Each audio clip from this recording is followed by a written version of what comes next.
안녕하십니까. 거룩한 안식일, 한 1년 가까이 참 힘들게 어렵게 지내셨죠. 코로나 이 답답한 이때에 하나님이 저를 찾아오신 우리 성도님들 진심으로 환영합니다. 우리 박 장로님 네 분이나 하셨습니까?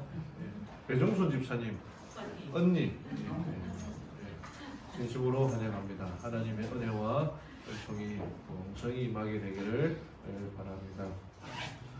하나님의 말씀 룻기 3장 8절부터 18절까지 말씀을 보겠습니다. 룻기 3장 8절부터 18절까지의 말씀, 성경을 다 찾아서 읽겠습니다.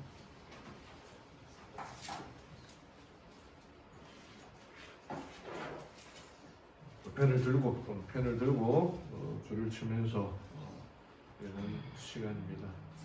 10절 가까이 되지만 천천히 제가 읽도록 하겠습니다. 다 찾으셨죠? 구약 성경 405쪽. 제가 천천히 읽어 드리겠습니다. 밤중에 그가 놀라 몸을 돌이켜 본즉 한 여인이 자기 발치에 누워 있는지라. 이르되 내가 누구냐 하니 대답하되 나는 당신의 여종 룻이오니 당신의 옷자락을 펴 당신의 여종을 덮으소서. 이는 당신이 기업을 물을 자가 됨이니이다 하니 그가 이르되 내 딸아 여호와께서 내게 복 주시기를 원하노라. 내가 가난하건 부하건 젊은 자를 따르지 아니하였으니 내가 베푼 인애가 처음보다 나중이 더하도다. 그리고 이제 내 딸아 두려워하지 말라. 내가 내 말대로 내게 다 행하리니 내가 현숙한 여자인 줄을 나의 성읍 백성이 다 아느니라.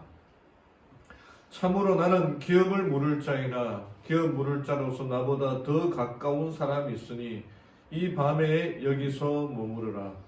아침에 그가 기업 물을 자의 책임을 내게 이행하려 하면 좋으니 그가 그 기업 물을 자의 책임을 행할 것이니라. 만일 그가 기업 물을 자의 책임을 내게 이행하기를 기뻐하지 아니하면 여호와께서 살아계심을 두고 맹세하노니 내가 기업 물을 자의 책임을 내게 이행하리라. 아침까지 누워 있을지니라 하는지라. 룻이 새벽까지 그의 발치에 누웠다가 사람이 서로 알아보기 어려울 때에 일어났으니 보아스가 말하기를 여인이 타작마당에 들어온 것을 사람이 알지 못하여야 할 것이라 하였음이라. 보아스가 이르되 내 겉옷을 가져다가 그것을 펴서 잡으라 하며 그것을 펴서 잡으니 보리를 6번 대어 룻에게 지워주고 성읍으로 들어가니라. 룻이 시어머니에게 가니 그가 이르되 내 딸아 어떻게 되었느냐 하니 룻이 그 사람이 자기에게 행한 것을 다 알리고 이르되 그가 내게 이 보리를 6번 대어주며 이르기를 빈손으로 내 시어머니에게 가지 말라 하더이다 하니라. 이에 시어머니가 이르되 내 딸아 사건이 어떻게 될지 알기까지 앉아 있으라. 그 사람이 오늘 이 일을 성취하기 전에는 쉬지 아니하리라 하니라. 룻기 이제 점점 이제 중반을 걸쳐 이제 중반을 향하여 달려가고 있습니다. 룻기 이 배경은 사사시대 배경 다 외우셨죠? 사사시대의 특징이 자기 마음대로 행하는 때였습니다. 하나님이라고는 없었어요. 그런데 그때에 하나님의 말씀대로 살려고 하는 사람이 있었고 그것도 하나님에 대해서 잘 몰랐던 모함 여자 룻에 관한 이야기입니다. 그러니까 하나님의 사랑은 유대인들에게만 행하여지는 것이 아니라 모든 사람들에게 이방인은 누구든 상관없이 그 사랑이 베풀어주는 것입니다. 그 사랑을 받아들이면 내 것이 되는 거고 받아들이지 않으면 그냥 넘쳐나는 사랑을 경험하지 못하는 것입니다. 그래서 이 룻기에 배울 수 있는 가장 중요한 게 기업 물을 자. 이거는 기업 물을 자 고엘이라고도 하고 후속하는 자라고 되어 있는데, 이 고엘 제도는 특별히 이 불쌍한, 불안한 이웃을 위한 하나님의 특별한 방법의 제도입니다. 그 제도를 통해서 노예가 되건 땅이 빼앗기건 하는 간에 다시 원래대로 회복할 수 있는 제도가 고엘 제도인 거죠. 근데 이 고엘 제도는요, 아무나 하는 게 아니라 특별히 여기에 혈연 관계가 있어야 되고 재산이 있어야 되고, 게다가 거기다가 자원하는 의지가 있어야 됩니다. 그 사람이 자발적으로 하지 않으면 이루어질 수가 없는 그런 특징이 있는데, 잘 아시는 대로 우리 주님께서 그 모든 것들을 자원하는 마음으로 하늘의 모든 보좌를 버리고 이 땅에 오신 예수님을 대표하는 아주 중요한 모습들입니다. 룻기의 구조는 이렇고, 얼마 되지 않는 4장밖에 되지 않은 것, 그냥 이제 밥 먹으면서도 읽을 수 있는 짧은 장의 말씀들이 있는데, 그래서 이제 괴테라고 하는 사람은 룻기는 작은 분량으로 쓰인 가장 사랑스럽고 가장 완전한 작품이다. 또 이 슐레더라고 하는 사람도 세상에 어느 작가도 이보다 아름다운 단편 소설을 쓸 수가 없다. 정말 이 짧은 내용에 기승전결이 다 포함되어 있고 감동이 있고 기쁨이 있는 책, 룻기서 한 여러 번 읽어보시길 바랍니다. 그래서 룻기에는 하나님이 없다라고 말하는 그 시대에 모함 여인을 통해서 하나님이 존재하심을 증명하는 책입니다. 유대인들이 하나님을 믿는 오랫동안 신실하게 믿었던 사람들이 하나님의 존재를 증명한 것이 아니라 모압 여인을 통해서 정말 순수하고 순전한 마음으로 그 하나님의 사랑에 감동해서 나온 그 모압 여인을 통해서 하나님이 살아계시구나 하는 것을 가르쳐 주는 것입니다. 전에도 이 잘 아는 이야기는 어떤 과학자가 학생들에게 무신론, 신은 없다라고 하는 것을 가르치려고 분표를 가지고 칠판에다 이렇게 썼습니다. Nowhere is God. 하나님은 어디에도 없다라고 그렇게 이야기를 하였습니다. 근데 그때에 크리스찬 학생이 나오더니 이 W자 하나를 띄어서 이를 바꾸어 앞에 붙였습니다. 그랬더니 Now here is God. 하나님이 지금 여기에 계시다. 살아계시다. 하나님이 살아계시다는 거죠. 이 코로나나 이런 것들로 인해서 자꾸 지금 부산하고 서울은 지금 2단계가 되면서 이 대면 예배가 지금 잘 안 되게 돼 있거든요. 20%만 참석하게 된다. 이때에 정말 우리가 이렇게 만나서 예배드리고 하나님의 전에 임해서 참석함으로 말미암아 하나님의 은혜를 경험하는 게 우리의 이 그거였는데, 점점 이 하나님의 존재에 대해서 의심하게 되고 불안하게 되는 이때에 그럼에도 불구하고 하나님이 살아계심을 몸으로 경험해야 되는 것입니다. 칼 바르트라는 신학자는 이렇게 말했습니다. 하나님은 언제나 우리들의 행동에 앞서서 행하신다. 하나님은 늘 준비되어 있었고 그 길로 인도하시기를 섭리하시는 분임을 믿으시며 살아가는 우리 성도님들 되기를 바랍니다. 여기 아브라함에 대하여 이렇게 말합니다. 아브라함은 어디로 가는지는 몰랐지만 누구와 함께 가는지는 알고 있었다. 그가 가야 할 길에 몰랐다 하더라도 누구와 함께 가는가. 우리가 지금 하늘을 향하여 나가는 이때에 그 길이 어떤 길인지는 알지 못하나 하나님께서 함께 하신다는 사실을 믿고 붙들며 살아가는 우리 성도님들 되기를 바랍니다. 룻기의 여러 가지 특징들이 말씀드렸죠. 1장에서는 결단, 2장에서는 만남, 3장에서는 순종이 대단히 중요합니다. 이 내용들을 통해 오늘은 룻기서 8번째 시간인데, 지난주에는 명령에 순종하는 룻에 대하여 말씀을 들었고, 오늘은 책임져 주시는 하나님. 이 룻은 모험하는 사람이었습니다. 한 번도 해보지 않은 그 길을 걸어갔어요. 어떻게 여인이 이 남자를 밤에 만나라고 하는 그 시어머니의 말을 따를 수가 있습니까? 근데 따라갔어요. 또 이후에 보아스의 그 책임져 주시는 모습들을 볼 수가 있는데, 보아스가 그 룻에게 향한 말과 행동들, 또 루스에게 하는 그 약속들이 무엇인지 오늘 이 시대를 살아가는 우리들에게도 보아스와 같은 분이 계시지 않습니까?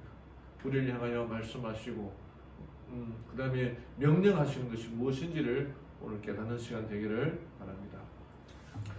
제목은 책임져 주시는 하나님입니다. 그러니까 첫 번째로 배울 것은요, 기업 물을 자이신 하나님입니다. 8절에 밤중에 그가 놀라 보아스가 몸을 돌이켜 본즉 한 여인이 자기 발치에 누워 있는지라. 이르되 네가 누구냐 하니 대답하되 나는 당신의 여종 룻이오니 당신의 옷자락을 펴 당신의 여종을 덮으소서. 이는 당신이 기업 물을 자가 됨이니이다 하니라. 여러분, 이 룻은요 정말 가난하고 남편도 잃고 시아버지도 돌아가시고 자기 동서도 헤어지는 이 룻이 감히 시어머니의 말을 따라서 보아스에게 가서 당신은 기업 물을 자입니다 라고 당당하게 말합니다. 여러분, 우리의 신앙은 당당함이 필요합니다. 하나님 도와주십시오 라고 말할 때 아이고 하나님 바쁘실 텐데 죄송합니다 정 그래도 시간 나시면은 도와주십시오 라고 그렇게 기도가 아니라 당당하게 얘기하는 게 하나님의 자녀의 특권이라는 거죠. 제가 우리 가족 얘기를 해서 죄송한데 우리 집에서 제일 당당한 사람이 있어요. 엄마한테 대드는 사람 유일한 남자가 있습니다. 그게 누굴까요? 그게 당당하다는 거죠. 저는 우리 아들을 통해서 많이 배우는데 신앙이라는 거예요. 여러분, 보아스라고 하는 이 룻이 가진 게 뭐가 있겠습니까? 성경에 예쁘다고 잘 나오는지는 모르겠습니다만은 아무것도 없는 이 룻이 시어머니의 말을 듣고 가서 그냥 당당하게 청혼을 하는 겁니다. 이방 여인, 가난한 이방 여인이 뭔가 내세울 게 있겠습니까? 근데 가서 당당하게 하나님께서 이렇게 약속하지 않았습니까? 당신의 유대인의 관습에 의하면은 기업 물을 자라는 제도가 되어 있지 않습니까? 그 제도를 저한테 해 주십시오 라고 말합니다. 게다가 여기에 당신의 여종 루시온이 당신의 옷자락을 펴 당신의 여종을 덮으소서라는 말은 보아스가 이상해서 했던 말이에요. 그것은 하나님께서 하나님의 날개 아래 내 딸이 룻이 그 날개 아래 들어오기를 원한다라고 하는 그 말을 이 룻이 잊지 않고 보아스의 말대로 얘기를 하는 거예요. 이게 바로 룻의 당당함이라는 거예요. 그러면 하나님께서 성경에 여러 번에 기록된 것이 우리의 죄를 용서해 주겠다. 우리가 하나님의 아들 아니냐, 자녀 아니냐, 회개하고 돌아오라. 약속의 말씀이 있지 않습니까? 그 약속의 말씀을 믿고 따라가야 되는 거예요.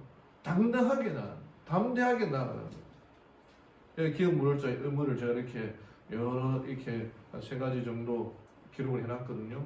이거는 하나님께서 마련하신 법입니다. 가난한 혈족이 있으면 땅이 만약에 팔렸으면 땅을 다시 사주어야 돼요. 그러면 친족이죠. 노예가 되었으면 다른 친족들이 가서 그 노예가 된 속령하고 데리고 와야 돼요. 이거는 권리가 아니라 의무였습니다. 의무. 하나님께서 그런 사람들을 위해 베풀어 준비된 제도였다는 거죠. 또 부당한 피해를 당한 친족을 위해 복수할 책임이 있었으며 경우에 따라서는 친족의 죄값을 대신해야 돼요. 어떻게 보면 연좌제라고 할 수 있는데 연좌제보다는 훨씬 좋은 제도입니다. 우리 이 역사에 연좌제는 아주 안 좋게 되어 있지 않습니까? 이거는 기업, 근족, 친족들이 해야 할 일입니다. 근족이 무자하여 죽었을 경우에 그 과부와 결혼하여 자녀를 낳아주어야 했어요. 계대 결혼이라고 그러죠. 또 첫 아들은 죽은 형제의 아들로 간주되어 족보에 대신 이름이 올려졌으며 그 땅을 상속받도록 되어 있었던 것입니다. 이 하나님께서 말씀하신 거예요. 그러니까 우리는 그거를 당당하게 룻처럼 당당하게 얘기해야 된다는 거예요. 죄송합니다. 미안합니다. 하나님 그렇지만 뭐 좀 해주십시오. 그렇게 말하는 게 아니라 당당하게 얘기하는 게 하나님의 말씀입니다. 또 이 기업 물을 자격의 특징이 자원해야 된다. 여러 특징들이 있는데 자원해야 된다. 이미 예수님께서 우리의 죄를 구원하기 위하여 자원하는 마음으로 이 땅에 오셔서 십자가에 달려 돌아가셨지 않습니까? 그 예수님이 하나의 표상이었다는 거죠. 신명기에도 보면은 그 일을 대하여 절개하지 아니하면은 안 해도 된다고 그랬어요. 아주 자원하는 마음입니다. 자발적인 희생이 필요하다는 거죠. 여기에 보아스는 자원하고 예수님도 자원하셨습니다. 이렇게 3장 11절에 내가 내 말대로 내게 다 행하리라 자원하겠다 말씀하셨죠. 여기에 청지기에 보내는 권면에 그리스도께서는 하나님의 뜻을 이행하기 위하여 자원함으로 기꺼이 자신을 바치셨다. 안 해도 되고 해야 할 의무가 없지만 그냥 그 권리, 우리를 사랑하시는 그 하나님께서 우리의 죄를 해결하기 위하여 자원하는 마음으로 오셨다는 거죠. 이게 문둥이 성자 다미안이라고 하는 이 사람이 있습니다. 이 사람이 벨기에 출신인데 그가 하나님에 대한 사랑을 깨닫고는 하와이 군도의 몰로카이라고 하는 그 섬에 그 사람들 문둥병자들이 많이 있는 그곳인데 그곳에 봉사하러 갑니다. 근데 거기서 봉사를 하는데 이 사람이 문둥병 환자들이 마음을 열지 않는 거예요.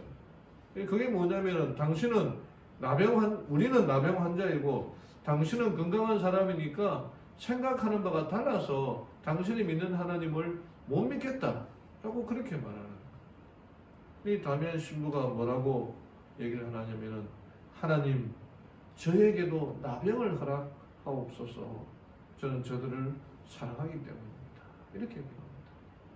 나병 환자가 되어서 그들을 위하여 봉사합니다. 그가 목욕하는데 뜨거운 물을 받아가지고 깜빡하고 이렇게 놓쳤는데 발에 이렇게 부었는데 뜨겁지가 않더라고요. 그게 감각을 잃었다는 문둥병 환자가 되었다. 그때 감사하는 마음으로 받아들이고 평생을 이 몰로카이 섬에서 봉사하는 사람, 문둥이 성자 다미안으로 알려진 사람입니다. 이게 바로 예수님의 모습이셨던 것입니다. 최근에 있었던 사건 잘 아시죠? 지난 11월 19일 날 검찰에서 윤석열 이춘재 살인 사건에 진범이 붙잡혔지 않습니까? 이춘재 붙잡혔는데 이 사람이 이 범인으로 잡혀가지고 거의 한 20년 가까이 자기가 아닌데 20년 가까이 옥상을 하다가 겨우 출소하게 되었는데 근데 검찰에서는 이 윤석열 씨에게 무죄를 구형하고 사과를 합니다. 잘 아시는 대로 1989년 22살 때에 경기도 화성 일대에 살인 사건들이 있었지 않습니까?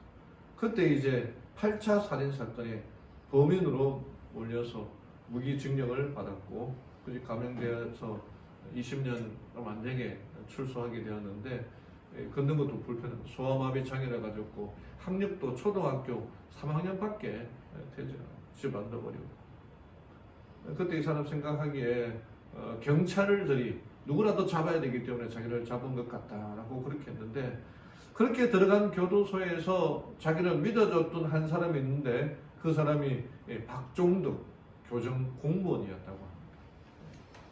TV로 나오고 있는데 교도관 내에서도 아주 그냥 흉악범으로 낙인 찍혀서 같은 범죄들끼리 있는 그곳에서도 더 범죄자로 몰려가지고 교도소 생활이 너무너무 어려웠다는 거예요.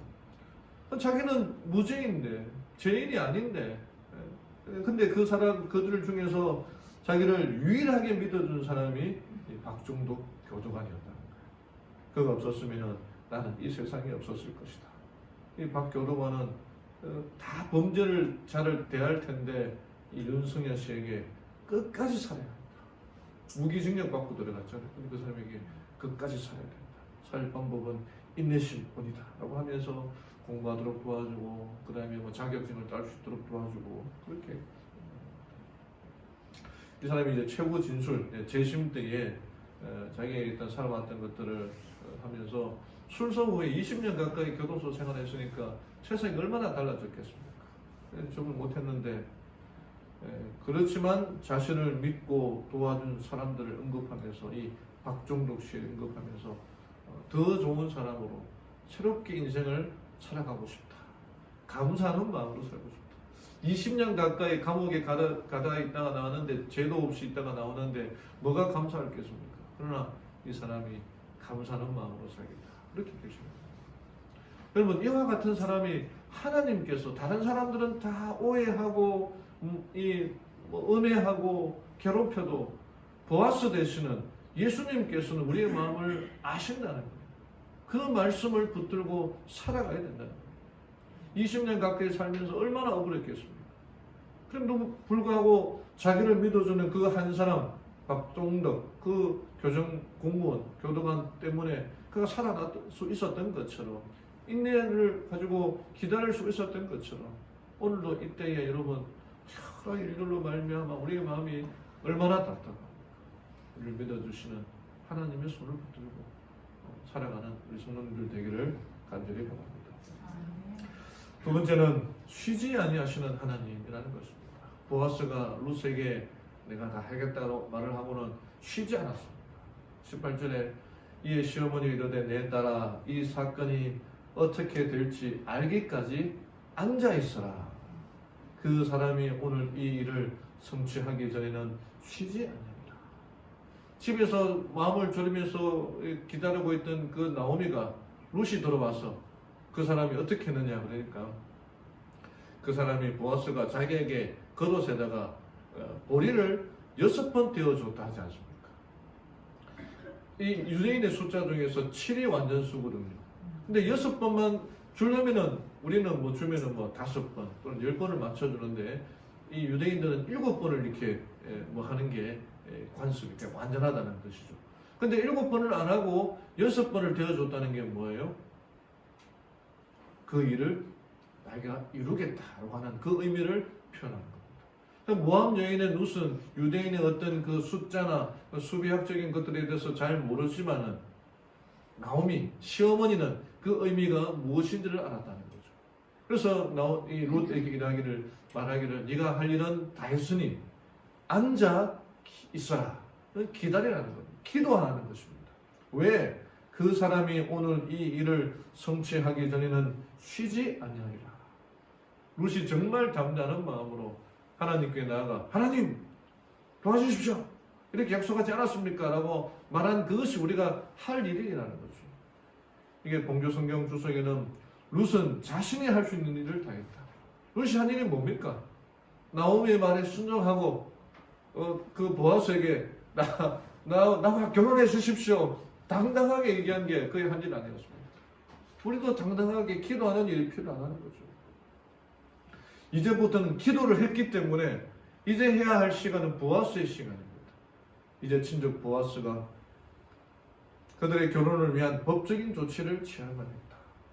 또 이 사건이 어떻게 될지에 대한 해석이 그 결정에 대해 사람이 할 수 있는 일이란 아무것도 없고 오직 기도밖에 할 수 없는 경우가 그러하다.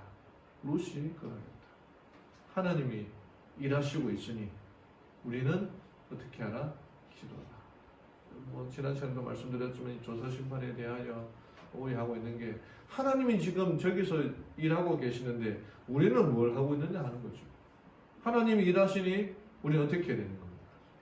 기도해야 되는 거죠. 기도에 대해서 좋아하는 말이 있습니다. 기도 응답은 시제가 과거나 현재가 아닌 미래이다. 우리가 기도하면은 응답을 언제 받습니까? 과거에 받습니까? 아니죠. 미래에 받죠. 그리고 더 나아가서 기도의 응답을 미래에 받지만 하나님은 미래에 될 일을 아시고 과거부터 준비하신다는 거죠. 우리가 기도하는 그 순간 하나님께서 응답을 하시는데 기도하기 전에 준비하신다는 거예요. 놀라운 일이 아닐 수 없습니다. 제가 전에도 한번 보여드렸는데 빛보다 빠른 중성미자가 발견했다. 세상에 빛보다 빠른 건 없거든요.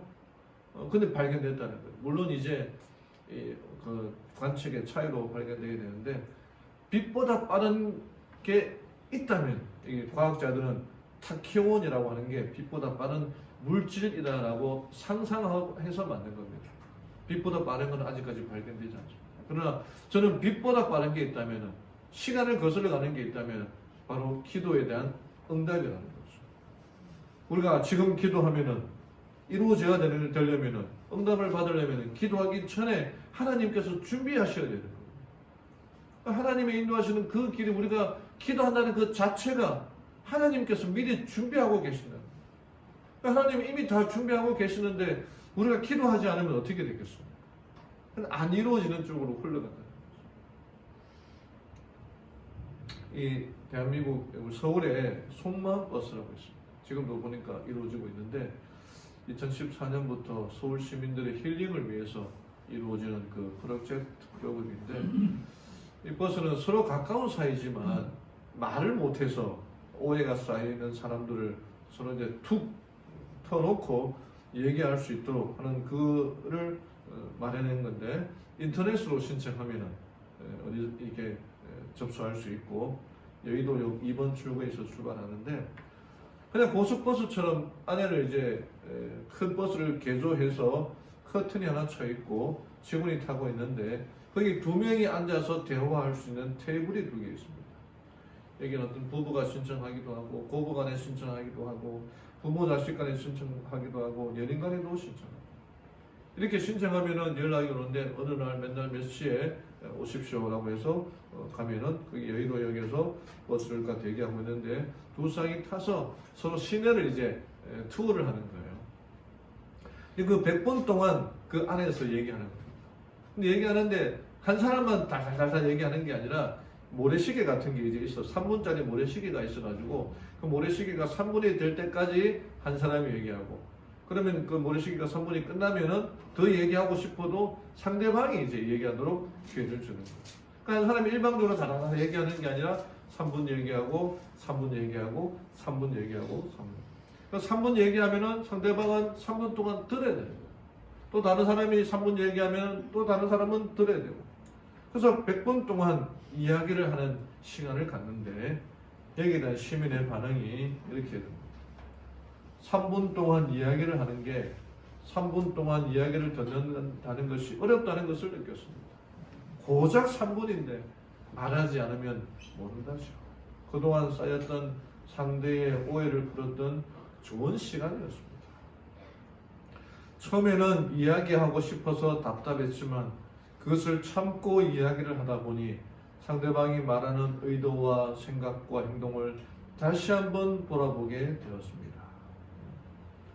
남편한테 그동안 못했던 이야기를 할 수 있는 기회를 주셔서 너무너무 속마음 버스 감사드려요.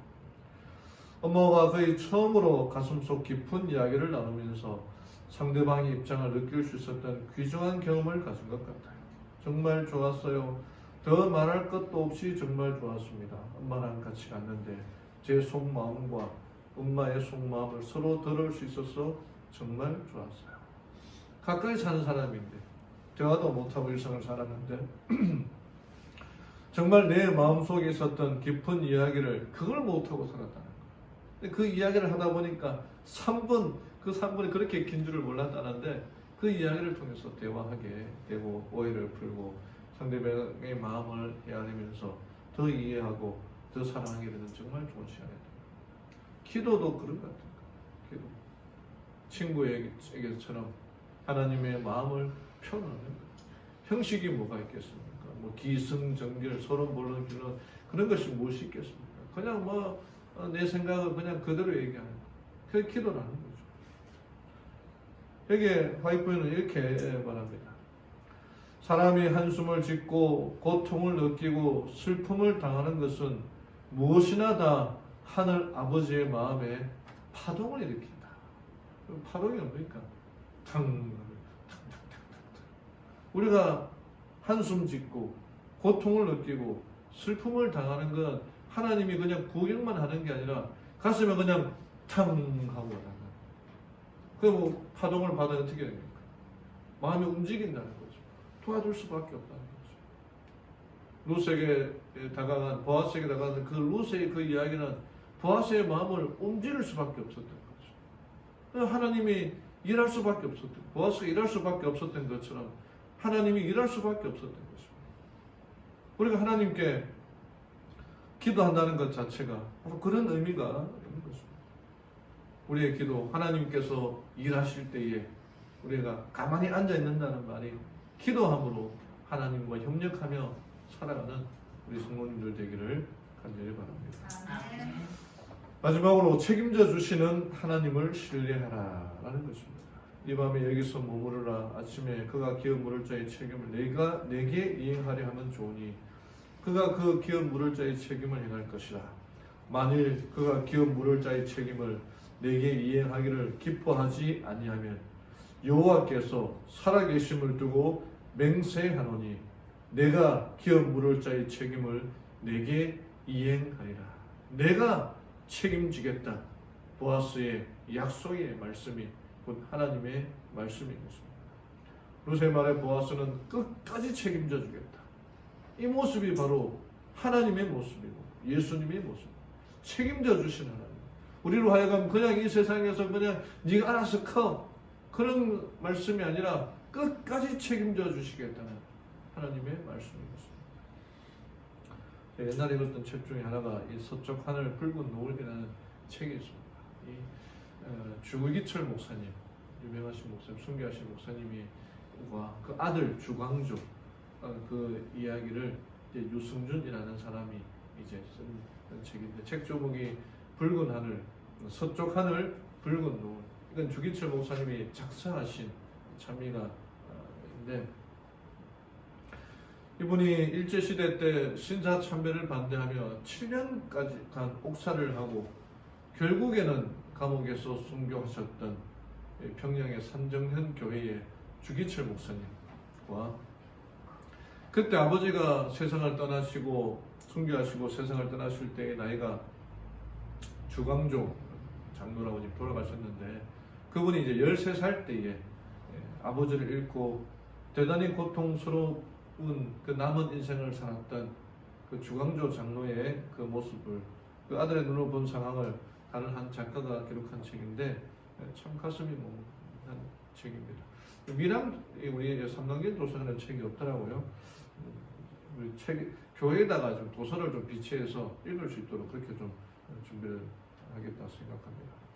이분이 그가 이제 풀려났다가 다시 이제 일제에 의하여서 식사를 하는 중에 붙잡혀 들어갑니다. 그때 이제 붙잡혀 들어가서 뭐 사람들이 소식을 듣고 목사님이 붙잡혀 간다니까 이제 그 교인들이 이제 모여가지고 있을 때에 그때 이제 마지막으로 한 설교 내용이 있습니다. 이게 영화로도 만들어졌는데 여기 있는 사진은 영화의 한 장면인데 이렇게 말합니다. 주님을 위하여 오는 고난을 내가 피하였다가 이 다음 내 무슨 낯으로 주님을 대하오리까? 주님을 위하여 이제 당하는 수혹을 내가 피하였다가 이 다음 주님이 너는 내 이름과 평안과 즐거움을 다 받아들이고 고난의 자는 어찌하고 왔느냐고 물으시면 나는 무슨 말로 대답하리라. 주님을 위하여 오는 십자가를 내가 이제 피하였다가 이 다음 주님이 너는 내가 준 유일한 유산인 고난의 십자가를 어찌하고 왔느냐고 물으시면 나는 무슨 말로 대답하랴. 이 모든 고난을 자기가 받아가겠다라고 그렇게 그리고 결국 1944년 4월 21일 날 감옥에서 순교를 합니다.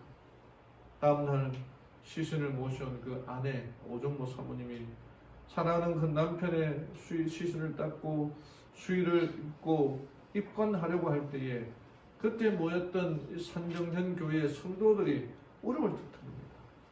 그때 오정모 사모님이 성도들에게 이렇게 이야기합니다. 여러분, 지금은 울 때가 아닙니다. 지금은 기도할 때입니다. 주 목사님은 나약해서 힘이 모자라서 무식해서 죽은 것이 아닙니다. 당연히 말해야 할 때 벙어리가 될 수 없어서 당연히 가야 할 길을 도망치거나 피하고 싶지 않았어. 그리고 당연히 죽어야 할 시간에 살아남을 수 없어서 죽었을 뿐입니다. 그리스도와 함께 십자가를 지는 자만이 그리스도와 더불어 영광을 나눌 수 있습니다. 제가 읽어보면은 주기철 목사님도 대단한데 그 사모님도 참 대단하신 분이구나. 당시에 그 일제에 의하여서 신사참배를 반대하거나 혹은 찬성하는 사람들로 이제 교회가 나누어지고 쪼개질 때에 신사참배를 처음에는 반대했던 사람이 그 지도자들이 나중에는 그들의 신앙을 철회하고 신사참배 찬성하는 쪽으로 돌아서는데 그 아내의 반대하는 아내의 요청이 많았다. 그러니까 부인이 얘기를 하면은 안 들어줄 남편이 어디 있겠습니까? 반면에 이 주기철 목사님은 본인의 신앙도 투철했지만 그 오정현 사모님의 신앙도 오정무 사모님의 신앙도 투철했다. 또 다른 예화가 있는데 감옥에서 나와서 면회하러 가면은 나오지 말고 지우십시오. 그렇게 얘기했던 일화도 있거든요. 1945년이 되어서 이제 해방이 되고 그동안 신사참배를 하는 성도들이 감옥에 갇혔다가 일시에 풀려나게 되는데 교회에서는 그들이 이제 환영식을 하게 되는 거예요. 근데 그때 이제 14살 주기철 목사님의 아들 주광조가 그때 그 어머니의 조항조하고 그 어머니가 그 기념식에 참석했지만 대단히 가슴 아픈 일을 경험하게 됩니다.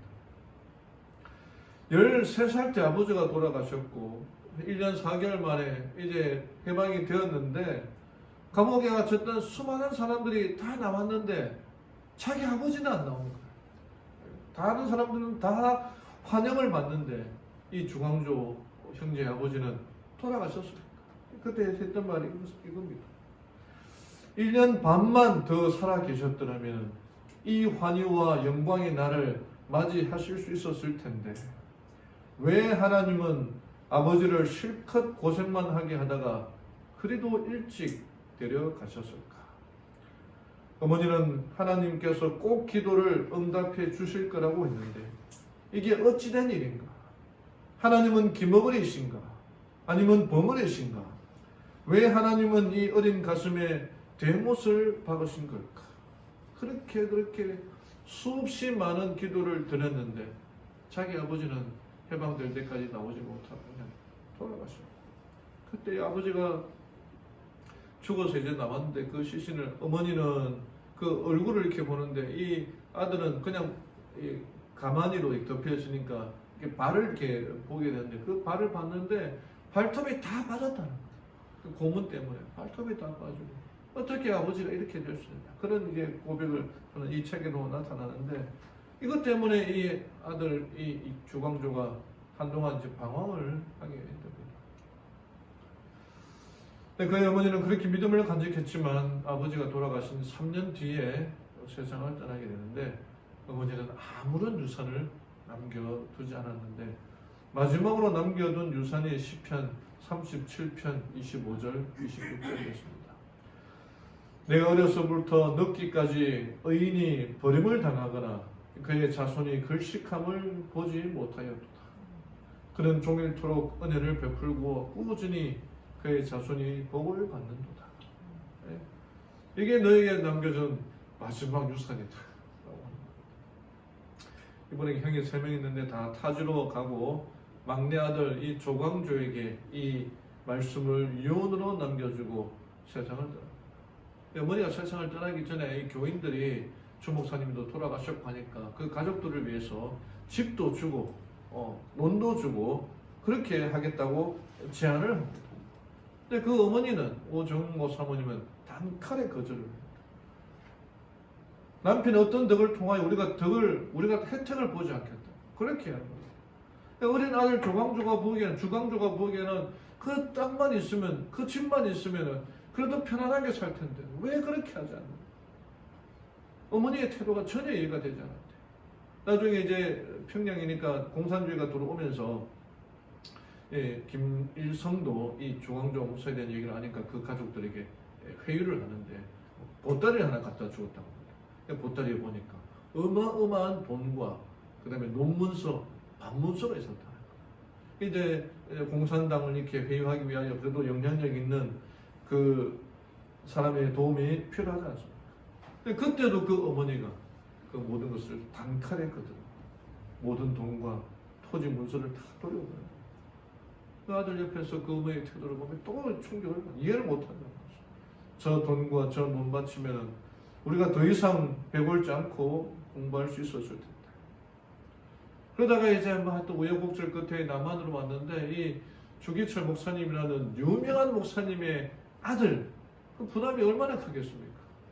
후광도 될 수 있고 엄청난 부담이었지만은 순교자의 아들로서 엄청난 짐을 지고 그래서 한동안 방황하다가 나중에 이제 교회 그게 다시 이제 하나님을 제대로 만나고 믿음 가운데 있었는데 그가 한국 교회를 회복시키기 위하여 장로로 봉사하다가 2016년에 세상을 떠났는데 한 번은 그가 설교할 때 이렇게 설교했습니다. 우리 믿음의 선배들은 고난으로 양식을 삼고 인내로 거처를 삼아 결국 죽음으로 그들의 믿음을 지켰습니다. 그들에게서 십자가는 생명이었고 고난은 삶이었습니다. 그들은 누구보다 강했습니다. 일제의 칼보다 강했고 공산당의 총보다 강했습니다. 그런데 오늘날 우리는 너무나 연약합니다. 한국 교회는 너무나 유약합니다. 주차 공간만 부족해도 교회를 떠납니다. 삼복 더위에 에어컨이 고장이라도 나면 예배에 참석하지 않습니다. 신앙생활로 인해 사업에 방해가 되면 신앙을 접거나 양심을 저버립니다. 신앙을 위해 손해를 보거나 불편을 참거나 불이익을 감수하는 일을 하려 하지 않습니다.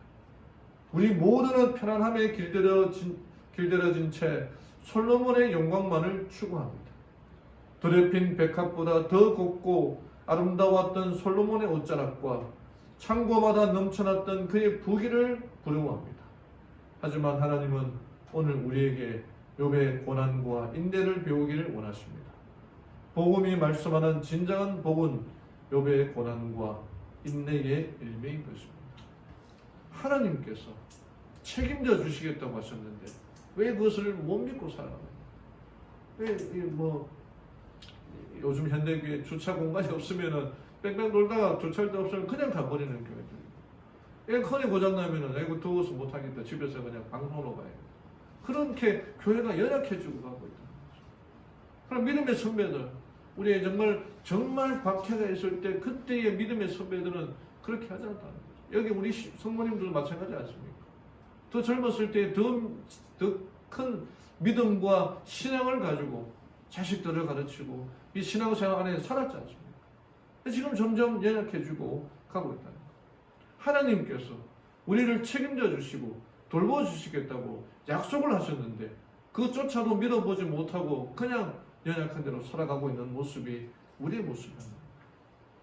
사랑하는 성도 여러분, 보아스는 룻을 통하여서 책임져 주겠다라고 하는 그 약속을 했던 것처럼 예수님께서도 우리에게 약속하셨지 않습니까? 그 약속을 믿으며 살아가야 합니다. 하나님은 우리의 기업 물을 자이십니다. 우리의 모든 고난과 어려움에서 구원해 줄, 속량할 우리의 구세주이십니다. 우리를 위하여 자원하는 마음으로 십자가를 지셨고 우리의 죄를 해결해 주셨습니다.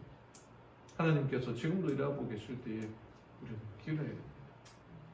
친구에게 얘기하듯이 성경 말씀을 놓고 그 약속이 이루어지도록 룻이 그렇게 하였던 거죠. 그가 당신의 그 약속을 붙들고 하나님께서 만드신 그 제도가 이루어지기를 당당하게 얘기한 것처럼 우리도 당당하게 기도하는 성도님들 되기를 바랍니다. 왜냐? 하나님은 우리를 끝까지 책임져 주시는 분이시기 때문에 그렇습니다. 하나님을 신뢰하고 믿고 따르라. 왜? 그것만이 우리의 구주가 되시기 때문에 책임져 주시는 하나님을 믿고 따라가는 우리 성도님들 되기를 바라며 오늘 말씀을 마치겠습니다. 아멘.